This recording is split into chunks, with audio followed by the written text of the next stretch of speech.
A cop assaults a naked, handcuffed detainee. This is in Detroit. Let me go to the video.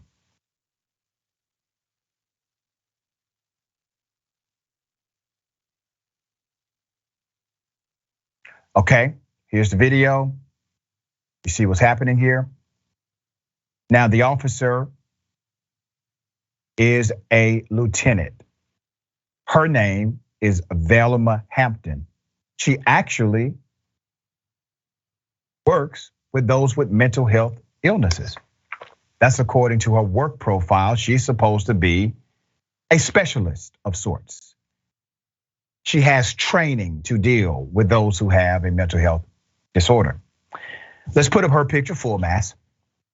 Damn shame that this Detroit police lieutenant decided to do what she did. She's now under investigation after she was caught on camera attacking a handcuffed, mentally ill woman.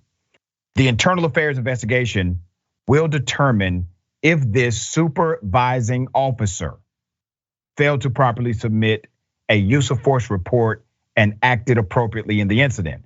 All right, so there's background. This happened on a Sunday, May 29th, when Lieutenant Hampton, let's put a picture back up, was caught on body cam using profanity and lunging at the naked, mentally ill woman lying outside of the 9th precinct. The woman was in the middle of a mental health crisis out front of the station, which led officers to handcuff her. Okay, that happens, all right? Sometimes you're detained for safety for yourself and for others. We get that. But criminal actions happen afterwards from the cop. During the episode, the woman spat at Hampton, who was the supervising officer on the scene.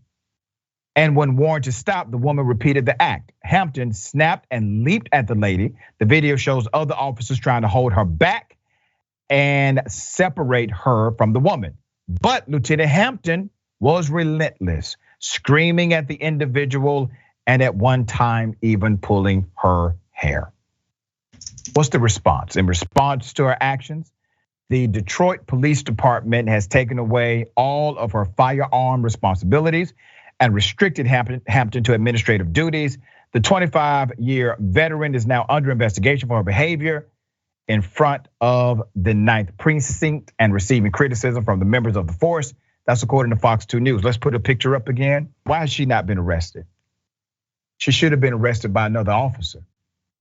You see, that's the kind of leadership we need in law enforcement. We need somebody who was there saying this woman is committing a criminal act. She needs to go to jail. I'm going to enact an arrest on the cop.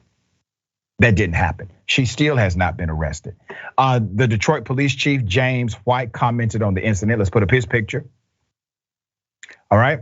He said, and I quote, "The actions of the lieutenant are troubling and in contravention of our policies. I've directed force investigations to conduct an investigation. This department is committed to providing professionalism and respect to our entire community, especially to those who are in mental crisis. Anything short of it, I will not accept." Chief, well, let me give you some words of advice. If you will not accept it, make sure you lock her ass up. The person was suffering a mental health crisis. According to the record, the lieutenant has specialized training in mental health crises. Why is she still getting a damn paycheck? In addition to the chief and the Internal Affairs Department, one board of police commissioner called for criminal investigation. Ironically, the 9th precinct is the location for a program on mental health and wellness called Crisis Intervention Team. Hampton's actions have prompted the Detroit Board of Police Commissioner Ricardo Moore to consider taking a deeper dive into the program and how it has helped or hindered the community. You literally have people who are supposed to be trained and specialized and categorized to properly deal with those in our community who may have a mental health disorder. But that was the response. It's a damn shame. Once again, policy right. The policy is correct. What they have written down is appropriate, but the culture eats policy alive every day. Yasmin, thoughts?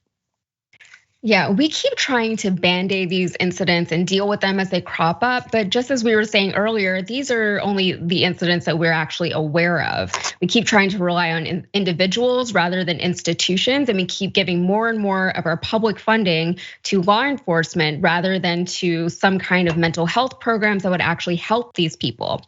We need to invest in actual mental health care, not whatever this was. And we need to stop expecting law enforcement officers to know how to deal with these mental health crises whenever they crop up. And this lieutenant, she was trained. I don't know how well she was trained or how much training she went through, but she was obviously inadequately prepared and unfit to deal with the situation that she found herself in. Yeah, and here's the thing. There comes a point where a person's character is just so wicked. Yeah. A lot of these cops we cover, more training won't help them. Their character is wicked, and they're too damn old to change. They're too old to change. Things exist on the spectrum. Racism exists on the spectrum. There comes a point where you're just too far gone.